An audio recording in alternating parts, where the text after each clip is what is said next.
graduated, which was like a year before I graduated, so Yeah. it's been a while. And now you're a financial advisor. Yep. So tell us a little bit about that kind of journey. Like, what were the first steps to becoming a financial advisor? Was it something that you had kind of planned on? And, let's start from the beginning, I guess. Yeah. Well, professionally, I mean, at Union, I majored in economics, which teaches you a total of nothing on how to be a financial planner, but sparked my interest on like my senior thesis on Right. in personal finance, let's say. Okay. Yep. I had an internship with Northwestern Mutual, and I thought that coming out of college, it was going to be being a financial advisor, managing people's money, or being a financial planner. I thought that was going to be sexy. Well, it definitely sounds sexy. You get to work with people's money, and there's a lot of and I was wearing a fanciness. suit every day. Right. Actually, at that time, there was a rule that you had to be suit and tie, which was... Oh, really? Yeah. So no business casual. Times have changed. Okay. But yeah, I started at Northwestern Mutual, and it really, really wasn't sexy. Mm-hmm. Because when you start as a 22-year-old as a financial advisor, really your job is to learn as much as you possibly can every day and to identify opportunities of people or businesses that you can help. Mm-hmm. So what that looks like is, here's your cubicle, Mm-hmm. here's a phone, Mm-hmm. you've got a call every day, which was really tough in the beginning, So there was definitely a couple, a year into it, 2 years into it, where I was not really sure that it was for me. This is like, it's like the classic kind of boiler room. You get a stack of a phone book and you got to just make phone calls all day kind of thing. Pretty much. It's you call the people that you know. Yep. Or you call people that you can find their number. Okay. Yep. So yeah, it was tough, and to be honest, I struggled in that stage of it. But I did a good job grinding it out, I think, and really, really focused on education. So I immediately started studying to get my CFP and Mm-hmm. get all my licenses and investments in insurance, and Yep. got some of those things pretty quickly, and now it looks like some of the same. Yeah, a little bit. Okay. But some of the same, but a little bit more fun. Okay. With a good partnership and a great team and a great set of clients. Mm-hmm. So yeah. So what was it like, when you, because you had this expectation that it was going to be one way, and then you show up and it's like kind of a much different than, which I'm sure is kind of something they try to do. Maybe they don't want you to know that it's going to be that way, right, at the beginning?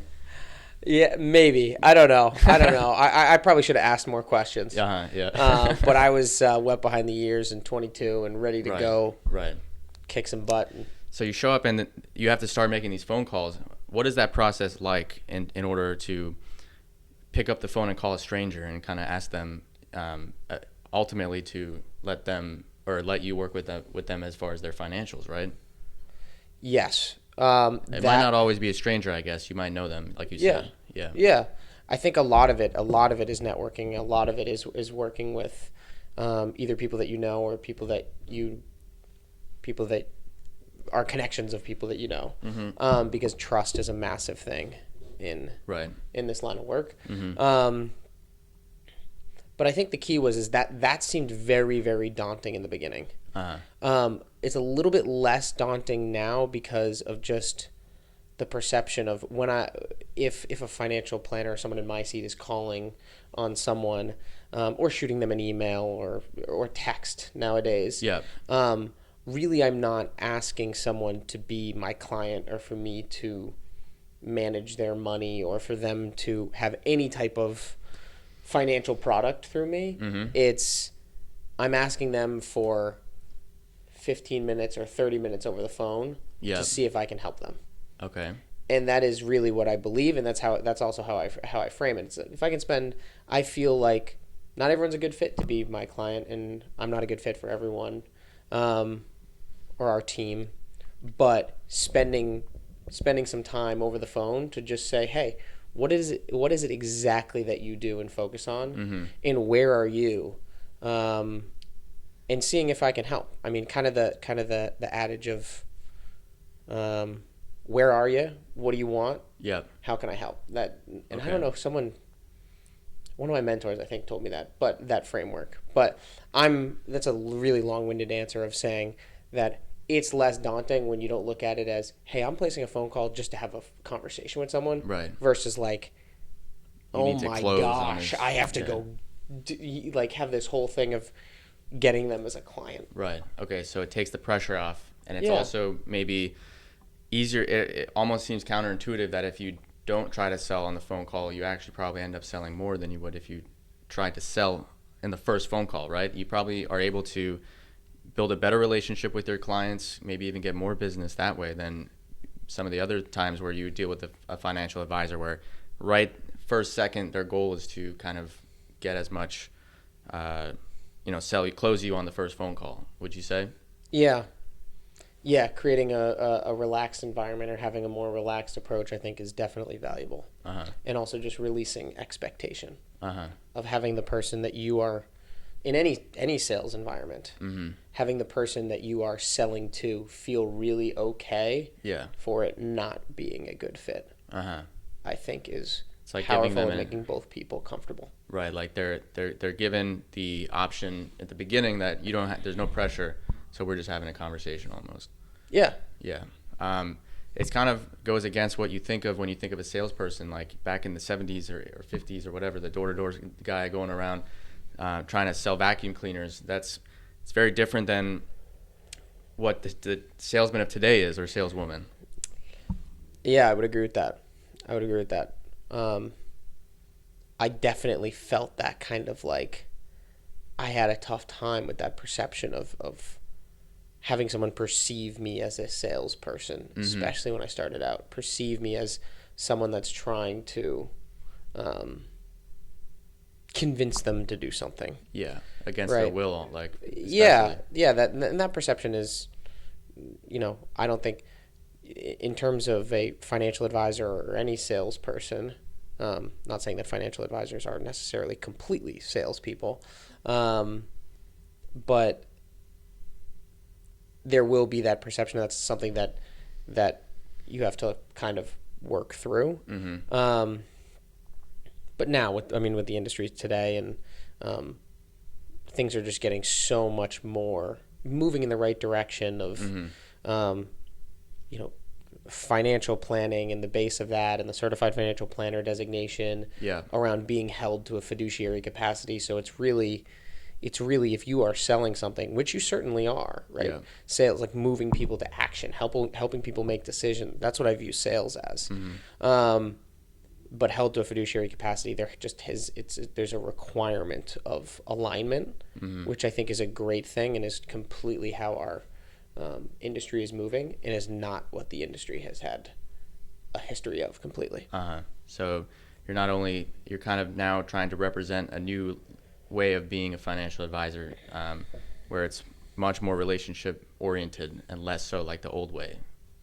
Yeah, in the old way, and once again, there's so many different types of people in the financial industry. Yeah. But yes, when I call someone and am speaking in this voice and asking for a 30-minute phone call, I am hoping they do not think I am Jordan Belfort. Yeah, that's good. Especially that's maybe what they are expecting.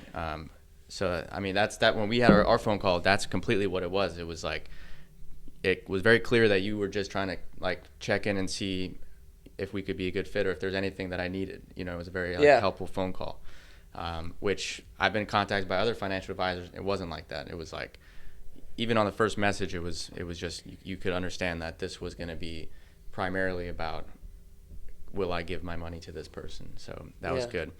And as far as the industry, like, people have so many options today, not only in like within financial advisors, but also in just how to grow their wealth or build assets, and like things like Betterment or Robinhood, where you have zero commission trades. How does that play into the industry that you're in? Because, you're not only competing with other financial advisors in a way, but these other tools and platforms too.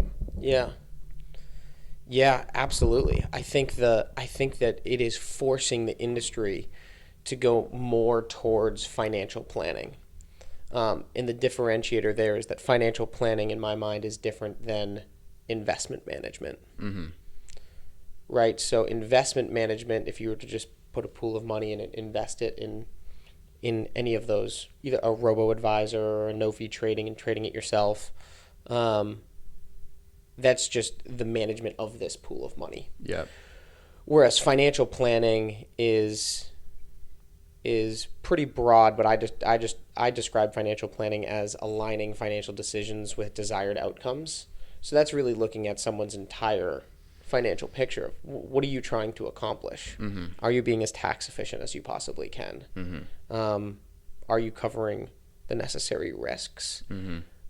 Are you actually acting on what you know you should do? Mm-hmm. That's a big one, kind of the behavioral management of Right. clients. That's financial planning. Okay. That's why that's the biggest value that clients say, hey, I want to have our assets or work with this team. I want to work with Civic Financial. I want to work with Connor, because they understand the value of planning. Mm-hmm. Versus I think that I'm going to put my money with this person because they're going to return me a net rate of return that's greater over and above the fee that I pay than some other anything. Okay. Anything. I see. So it's almost like you're not even playing the same games. Like the robo-advisor is doing one thing, you're doing a completely different thing. Right, because and I don't want to play that game, because the answer is that, I mean, no matter how good a job you do in wealth management, which I think our team does a fantastic job on, no one knows. Right. No one can predict. No one can predict where the market's going. So anyone that's saying that they're going to have a greater rate of return, there is some level of, they have to understand that they don't actually know that. Right. They can run historical data and do return per unit of risk calculations on if you had this portfolio for the last 10, 15, 20, 30 years, but no one knows what is going to be the best returning investment asset class, index fund, mutual fund, etc. So if they're touting that they're going to, beat the rate of return by X, you kind of automatically have to know that they're kind of lying in a way. Like there's no, maybe they have done it before, but if they're telling you that they can do this consistently in the future, it's almost guaranteed that is uncertain and impossible to know. Yeah. And I don't think also that there are a lot of financial advisors that are like guaranteeing or pitching rates of return. Right. I just think it's also the wrong thing to focus on because of the level of unknown there. Right. That's a good way to put it. So can you guys, like when a client comes to your team, what are the things that they're typically looking for? What are the things that either families or individuals, because I know that like when you're starting out as a financial planner, like you said, you kind of have to go to people that you know first. So if you know a lot of people just starting out in their careers, they might not be looking for those kind of services yet. Yeah. What are the kind of different levels? Like what is a 25-year-old typically looking for? What is a 35-year-old person who's married, has a family looking for?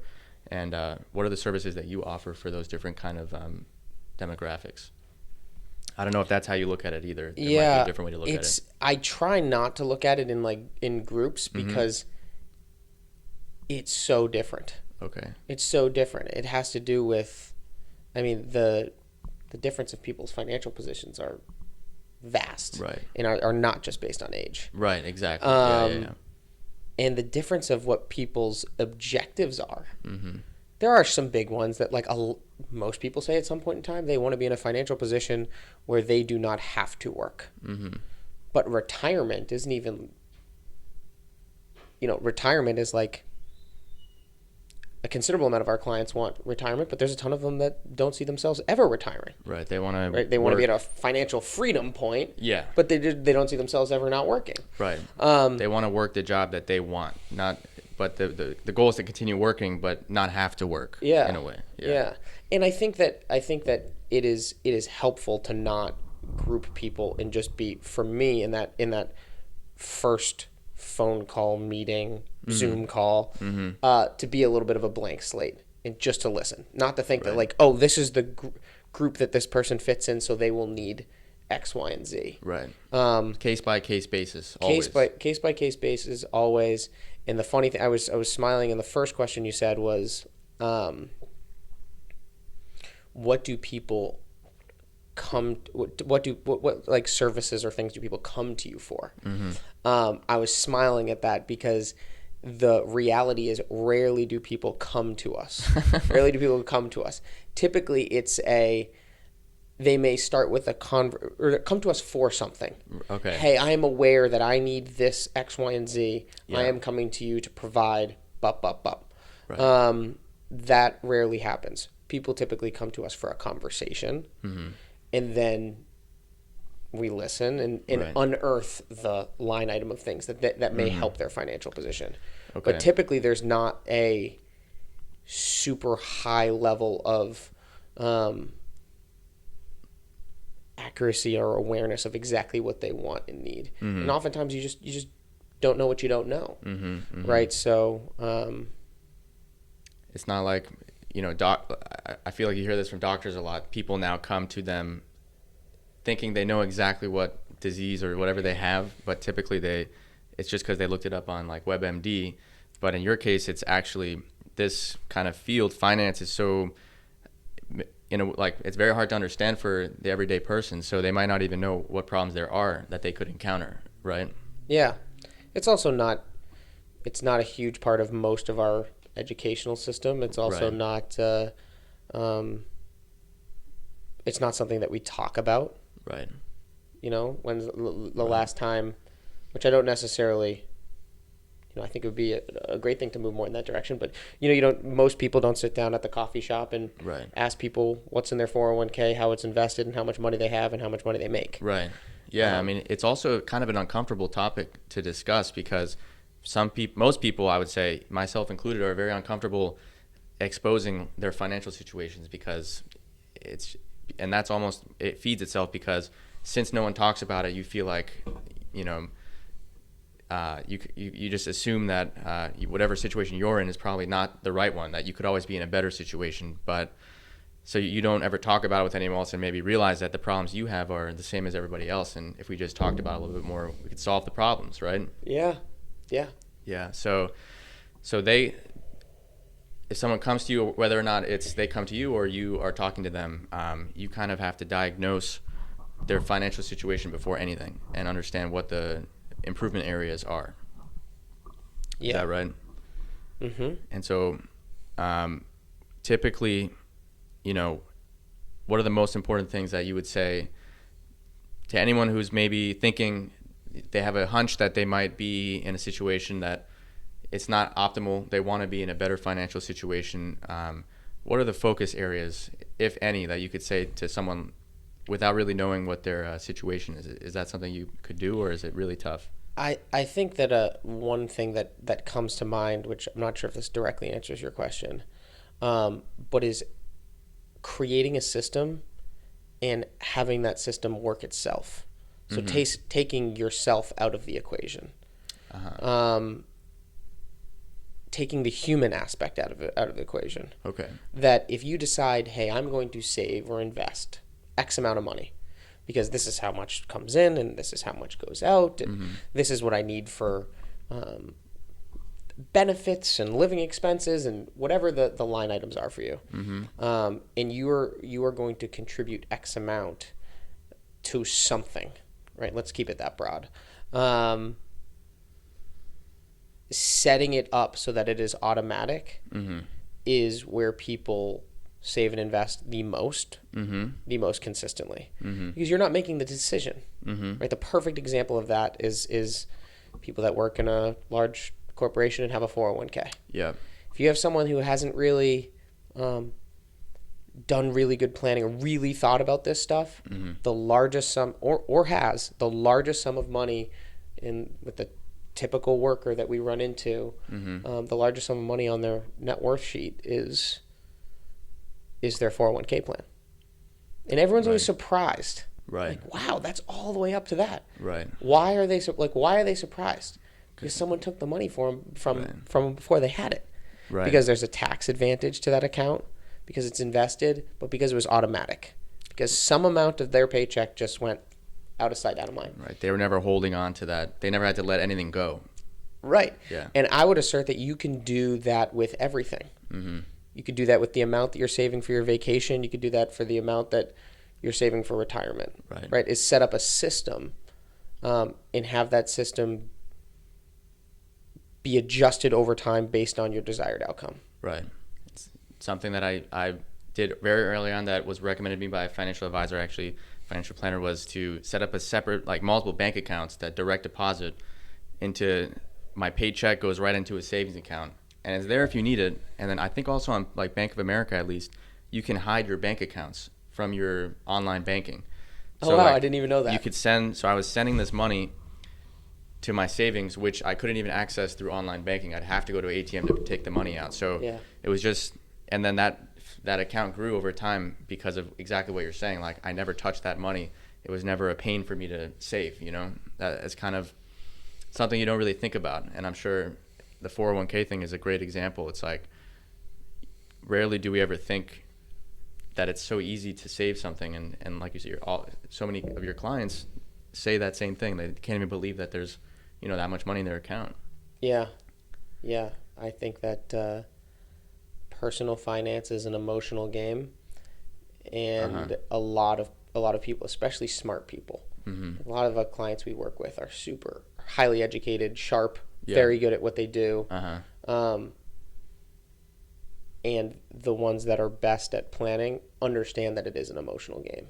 Right. That's tough for some people to let go of. Right. That understanding that you are not always 100% of the time a rational, fully educated decision maker. Mm-hmm. Yeah, we like to think we're in control. Right. But we're not. Right. And it's a tough thing to do, to hold yourself accountable, and also to just educate yourself around this entire field via Google with a competitive job and a family. Exactly. Yeah. Yeah. You got your life going on, and this is, as we can see, a full-time job. Just thinking about finances. So for somebody to do it themselves, it's like you probably do more damage than good by trying to take that on yourself. Yeah, and that's also like the point. Also, is that I'm not. You know, I want to make sure that we're talking a lot about through the framework of someone who would find, you know, benefit. But there also are plenty of people. I mean, you mentioned getting out of school and setting things up where you really can do some basic things. Right. And fundamental things of automatic saving and investing. You know, 401k matches. Yeah, being cognizant or at least aware of what your like monthly burn rate is and what you desire that to be. Yeah. Yeah, that's a huge thing. Like I'm very focused on finances. I still, that's hard for me to do is understand, is budgeting, you know, sticking to a budget, or even knowing where it just seems like every month for a long time, you know, spending on the credit card, I'd be like, okay, this month I'm going to not spend as much on the credit card. And by the end of the month, you know, I racked up a huge bill, and it's like, well, you know, and I think about, I'm very cost sensitive and all these things. So what's up with that? Why is it so hard? You know, why is that so hard? And especially you hear about this with millennials all the time. You know, we love to go out and have fun and, you know, enjoy our time here, but man, it gets expensive, and it's hard to know exactly how much you're spending. Yeah. Yeah. Me too. Me too. I am definitely not a saver by nature. The best thing that I've found is I have. I mean, I guess on that, I mean, the thing that has worked for me is I pay myself a salary. I pay myself a spending salary. Pay myself a spending salary. So this is how much I have per month. Yeah. To spend on non-essentials, you're saying, or just to spend. Now, and this is also like one option is to fully go, you know, budget, put everything out in an Excel, fully track like a Mint. You know, if you've heard of Mint. Yep. I have successfully done neither of those. Right. I have successfully done neither of those. Right. What helps me And I understand that I could be better, but I also do believe in what you're saying of like a certain level of spending definitely does make you enjoy your time more, right? I don't want to be constantly worried of every dollar I spend. Right. I want to be aware. I want to be aware. Aware. So the things that help my awareness is I put an X amount in a month that I know this is my spending rate. So when I go over it, I say, right. Okay, I went over it this month. Right. And I'm just aware of that. I think that like being unconscious when you're spending is often what people run into. And the other thing is personally, I have 2 credit cards. One of them is for essential things, and one of them is for things that I want. And in my banking application, one is titled need, and one is titled want. So that also creates a higher level awareness of I don't want those things mixed up. Right. I don't want my groceries for me count as need. Right. I need good food. I need that now restaurants count as want. That's want. Yeah. That's want. So at the end of the month, I also have awareness around how much I spent on need versus want. Right. But the other thing is on the first conversation, I'm also taking the money away from myself and saving and investing it automatically like you would a 401k. Right. So you're doing you set aside like maybe a direct deposit situation or right when you get your paycheck, it goes to a separate account, which is non-spending. And then the leftovers are spending money. So you're doing the savings before. You don't have to, your savings, it's all like pay yourself first. Like you give yourself your savings money and then the leftovers for spending. Is that what you're saying? Yes. Yeah. That's interesting. I think that's, so you can actually change the titles of your bank account to be needed. Like, is that of your, you can change the titles of your bank account and the title of your credit card. Really? That's interesting because even it's again one of these. It's all about those little things. Like if you see need and want, I feel like that would change the way you do things. And like, so you look in and you just see the balance next to want. Yeah. The balance next to need, just Right. a little higher level of awareness. Right. And I also, that's like my personal thing. As a Right. financial planner, right. I hesitate to give someone a banking system because it's really about aligning what works for you. Right. If I have my brother, for example, is a mechanical engineer. He is super detail oriented. Yeah. He knows to the cent how much his utilities are. Right. I don't. He's a spreadsheet guy. Okay, You know what I mean? yeah, Having need versus want to him is like, really, that's it? Right. Like, what about the cents? Yeah, he wants to go even deeper than that, like needs, Right. And then sub needs, like Right. all that So stuff. and that is aligned with what works with what For him. works for him. Yeah. But I think like in the conversation, which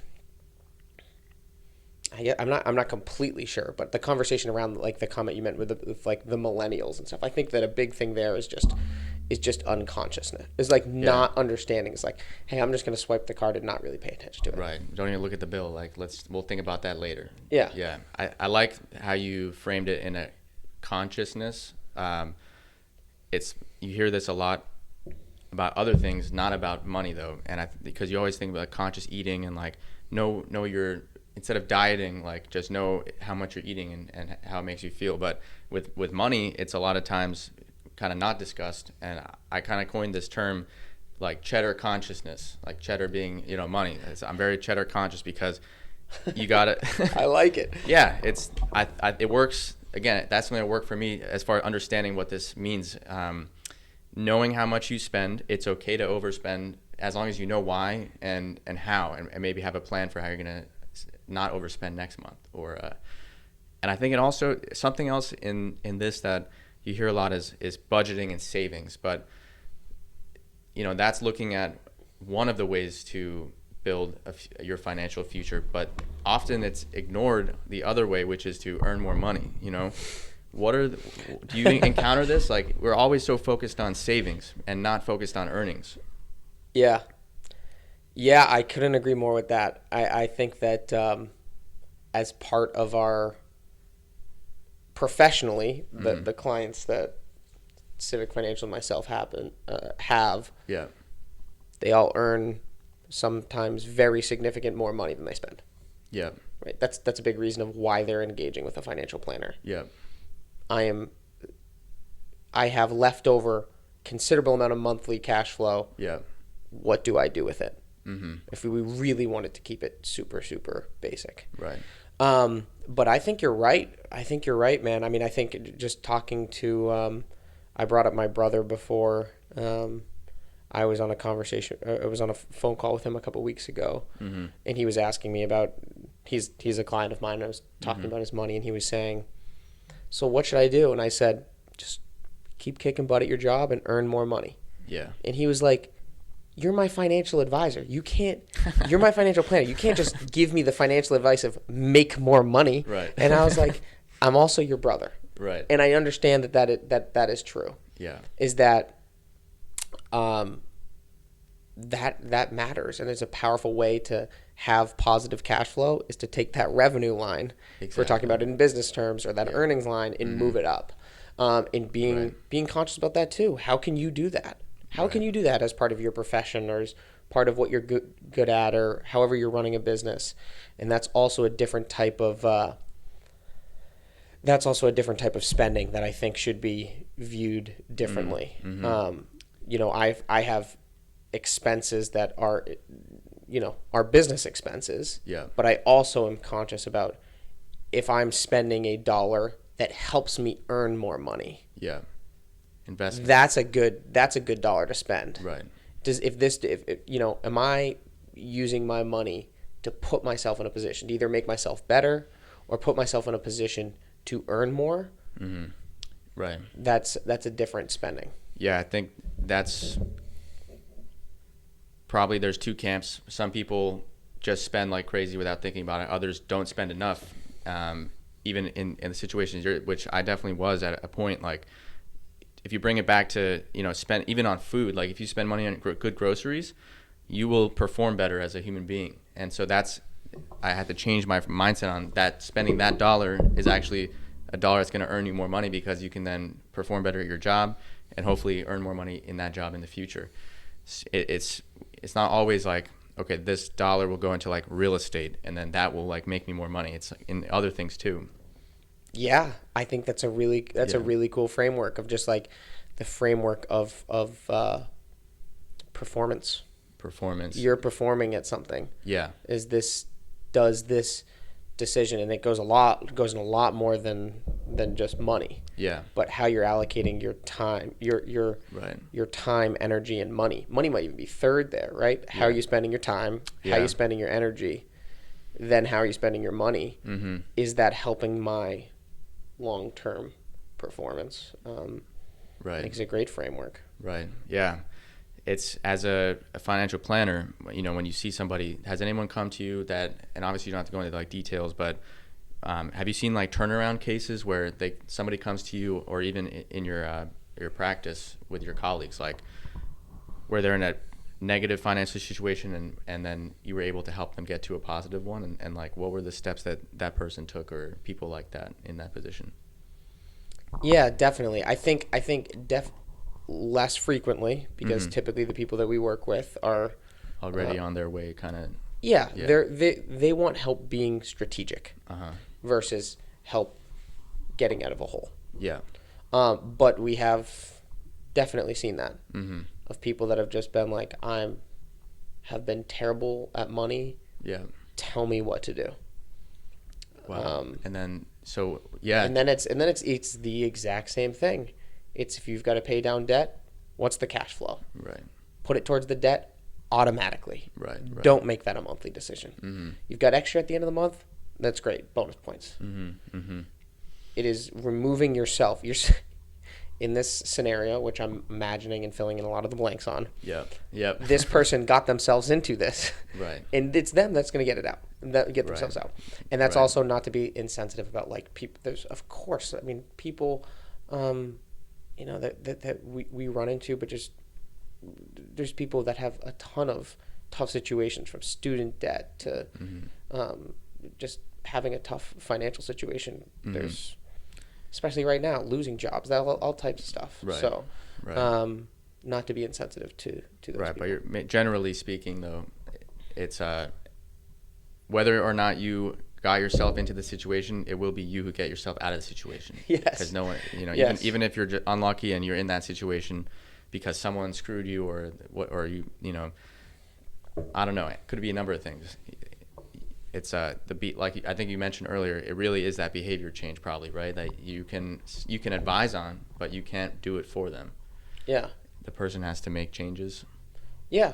Yeah. And I think that we do, I mean, regardless of situation, of getting out of a tough situation or being in an amazing situation, part of what we realize we do is help hold people accountable. So Right. it's just, this is, especially finances is always the thing, the 10th thing on the to-do list. Yeah. Especially for, families today. Yeah. Families today where their kids are at school online and Right. both parents are working from home and trying to make Nuts. that happen. No. Making strategic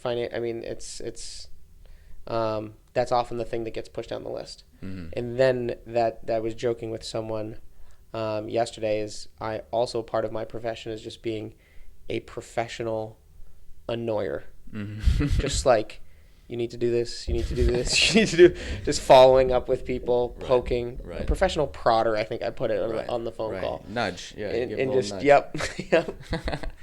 Yeah, that's no, I think everything you're saying I think it makes a lot of sense, which I think is one of the cool things about your industry is that it's a lot of smoke and mirrors that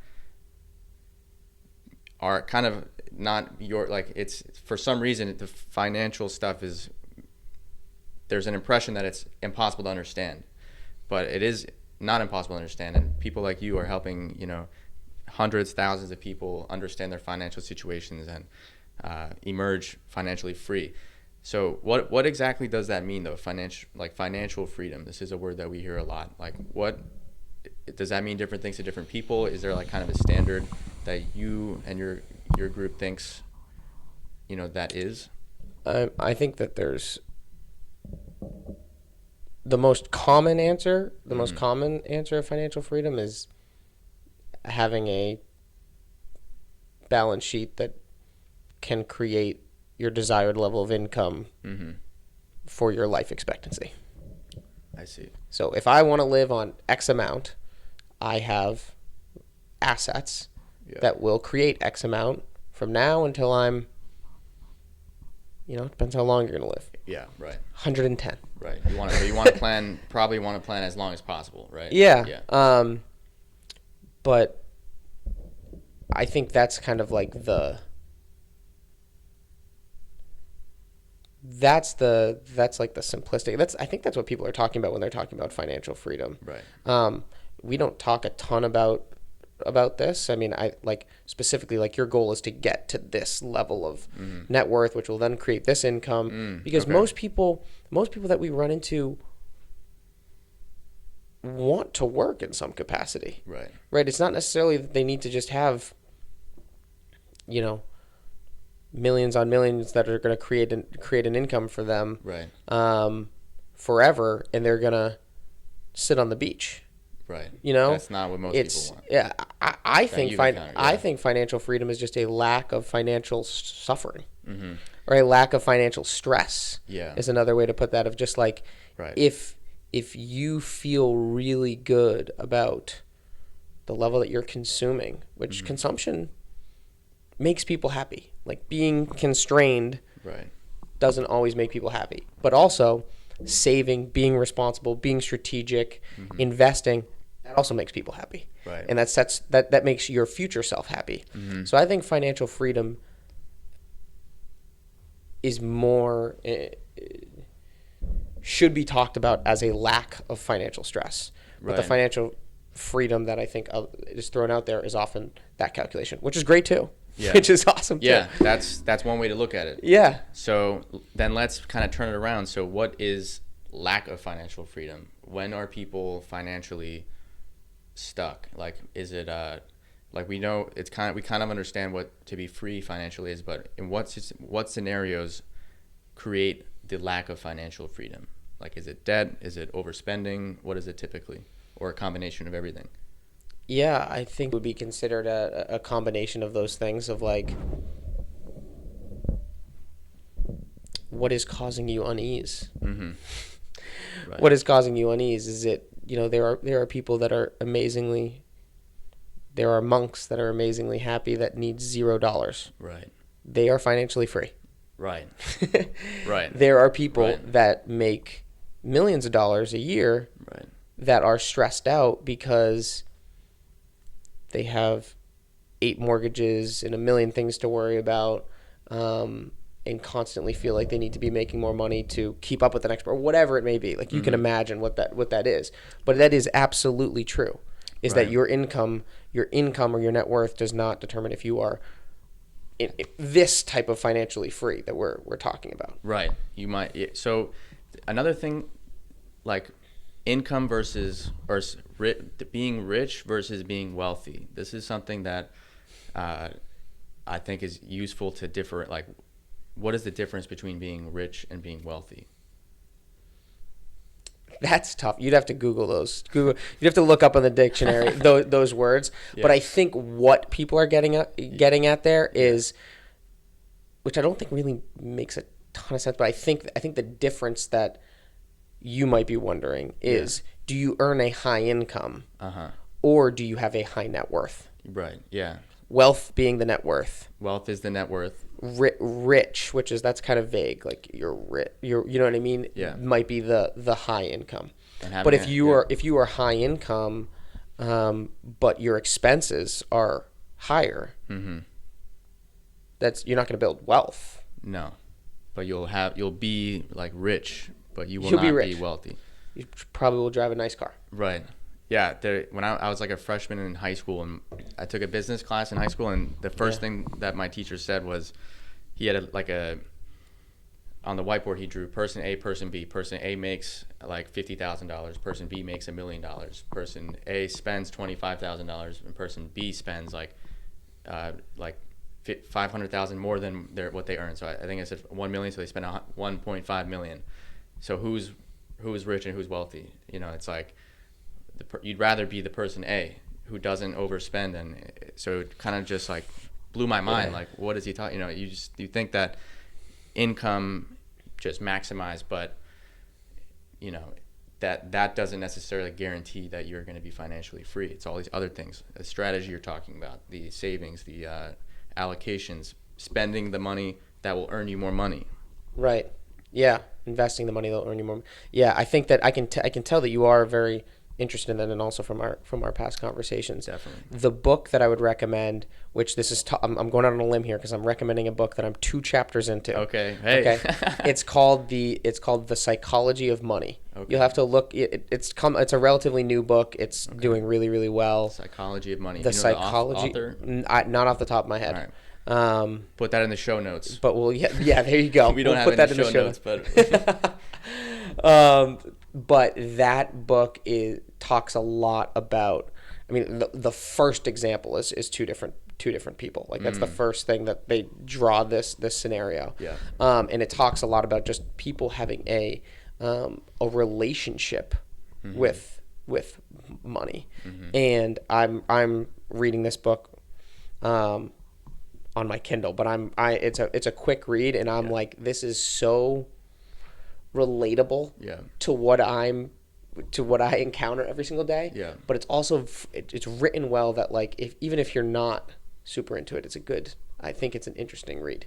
Like, for the layman, let's say, like somebody, average person doesn't know that much about finance or personal finance, they will be able to understand this book. Oh, completely. Wow. So it's called The Psychology of Money. The Psychology of Money. Yeah. Yeah, I think people will be interested in that, especially, if right now it's pre-COVID, everything was different in terms of, I think, mentally. Like, our generation is our first really crisis that we're living through. Yeah.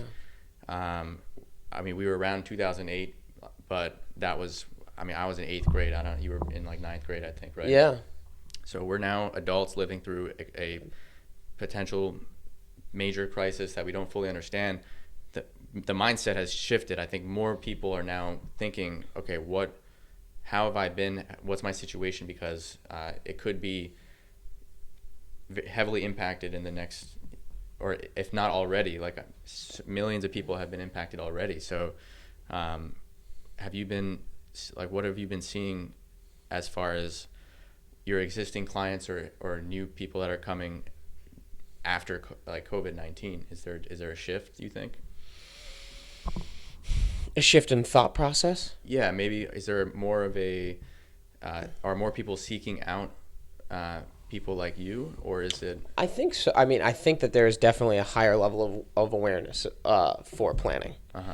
Right. It's also that, you know, pre this market downturn, we're in the longest stock market bull run in history. Right. So there was a lot of people that are, you know, the recency bias, right? When you see just, hey, listen, I put money in Right.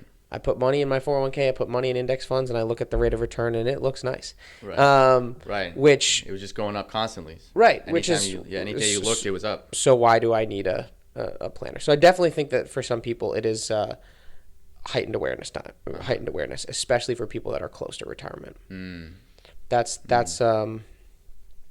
is a cohort of people that our firm works a lot with, of people that are nearing retirement or in that retirement red zone, let's call it, where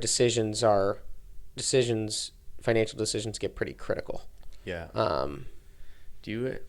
I met a woman once who, it was a really kind of sad situation. She told me basically that she was nearing retirement age, but they hadn't saved any. They really had no money saved up. Like, do you encounter these kind of situations? Like, what do people do because you look at the statistics about like savings rates in the U.S. right now, they're very low.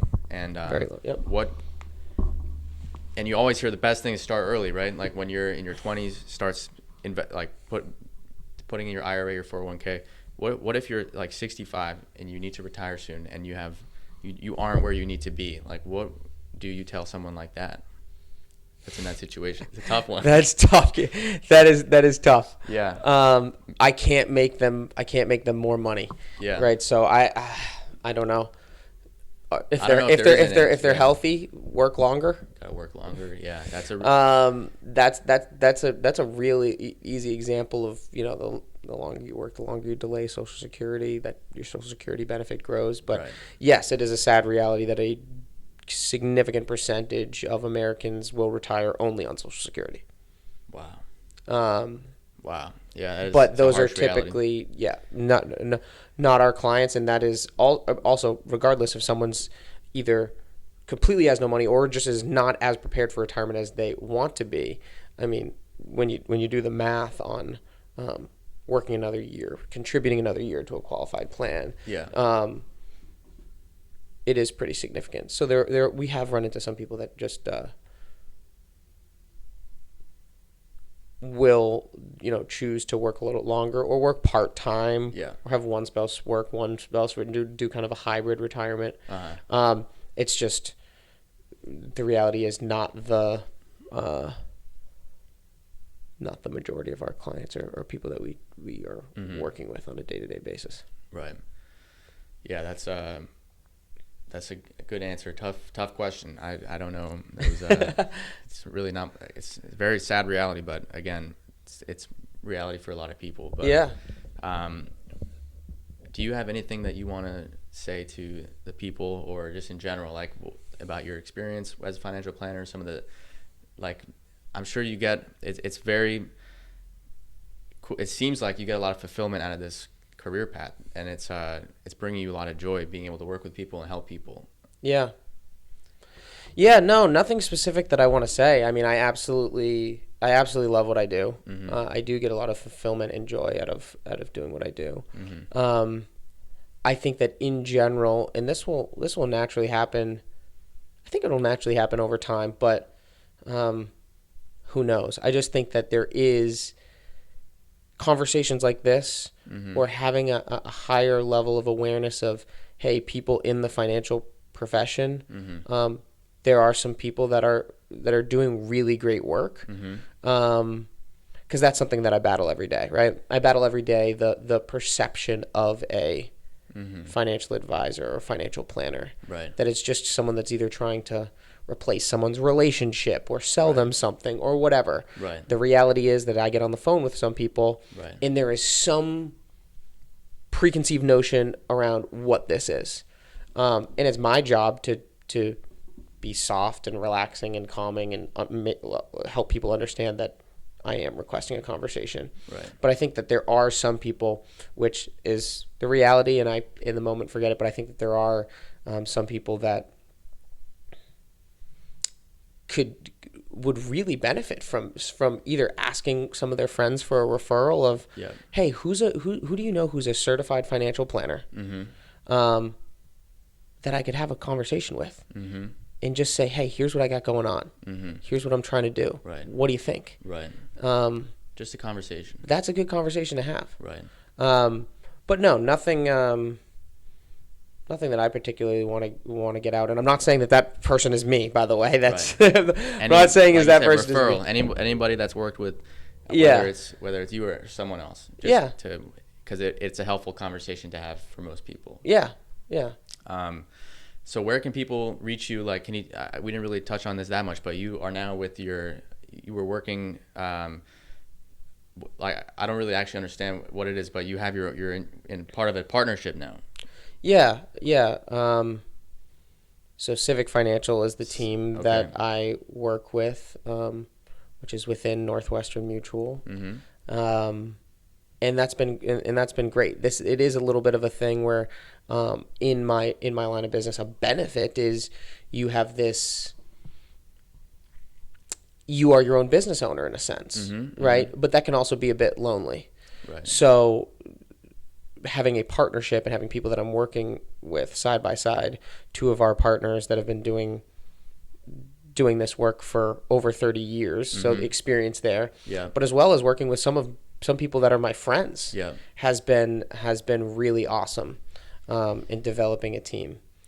But that's Civic Financial. So Civic Financial, that's your company, Civic Financial, and people can reach you on LinkedIn. That's about it. Okay. LinkedIn, you can find my email or my phone through LinkedIn. Right. You know, I'm in or the Civic Financial website. But I try to be accessible.